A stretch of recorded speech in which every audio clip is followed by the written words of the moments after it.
Observaciones. Podemos observar que al momento de calentar el agua a una cierta temperatura y tomar un poco de esta y convertir la jeringa en un recipiente cerrado, el agua llega a su punto de ebullición, ya que reducimos la presión sobre esta, haciendo que el agua tenga que hervir o llegue a un punto en donde hierva completamente, y es lo que podemos observar dentro de lo que sucede dentro de la jeringa. Conclusiones. Podemos concluir que el aire dentro del tubo actúa como lo hacen los gases y las moléculas se extienden para llenar todo el espacio. La presión atmosférica dentro de la jeringa cae, creando un vacío parcial. La presión del vapor del agua se vuelve lo suficientemente alta en comparación con la presión atmosférica para que las moléculas del agua puedan pasar fácilmente de la fase líquida a la fase de vapor. Así, disminuyendo la presión, hacemos que el agua llegue a hervir o llegue a su punto de ebullición más alto.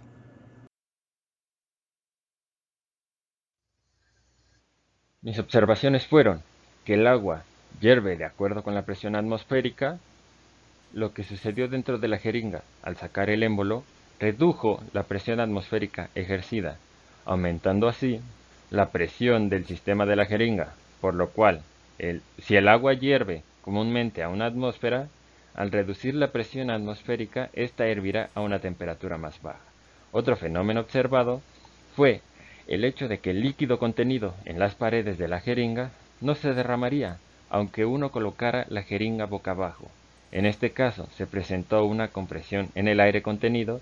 Sin embargo, los líquidos como el agua son incomprensibles, por lo cual, por más presión que uno quiera ejercer en el émbolo hacia el agua, éste no se moverá en dirección de salida de la jeringa.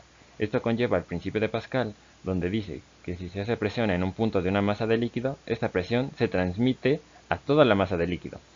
En conclusión, en sistemas fluidos, los cambios en la presión producen grandes variaciones de comportamiento de fases. En el caso de la jeringa con agua, esta es la masa de control, y al bajar el émbolo de la jeringa, esta masa de agua prácticamente no disminuye su volumen. Esto sucede porque una cantidad de líquido se convierte en vapor de agua, por lo que la temperatura de ebullición de un líquido es movible, ya que al hacer vacío estamos haciendo que la presión absoluta disminuya, por lo que permitimos que las moléculas de agua se muevan con más libertad, así que éste tenderá a evaporarse, tomando en cuenta que la entropía nos dice que todo tiende a un estado más desordenado y el vapor está más desordenado que el líquido.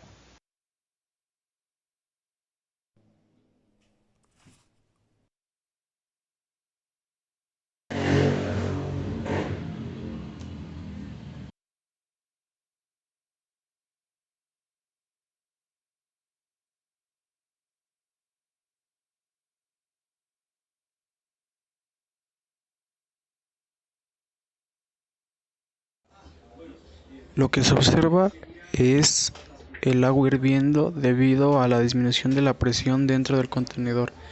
Esto surge a partir de la diferencia de presiones que existen entre la atmósfera y la presión dentro de la jeringa.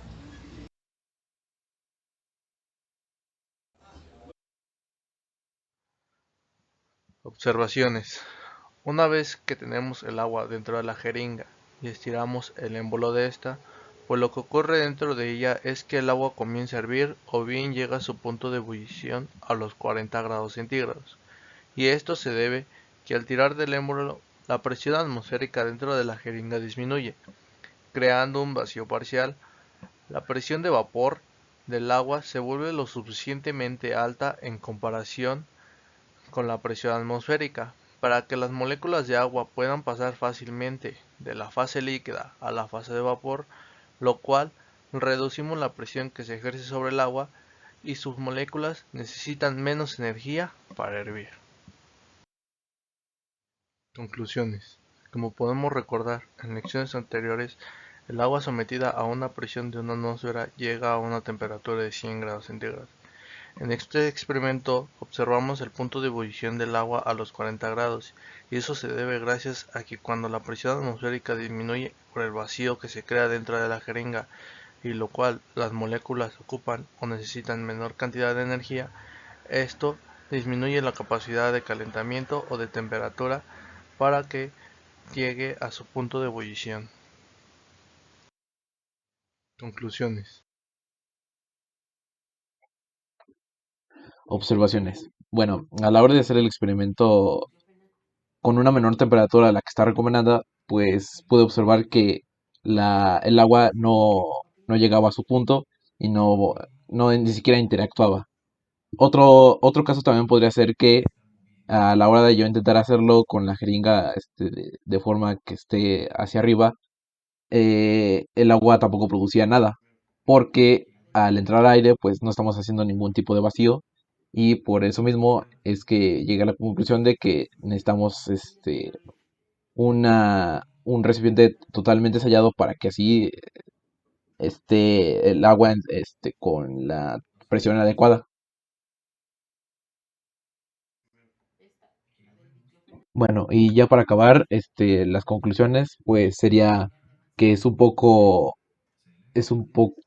curioso cómo funciona la temperatura junto con la presión, cómo depende y varía independientemente de cómo lo estemos haciendo.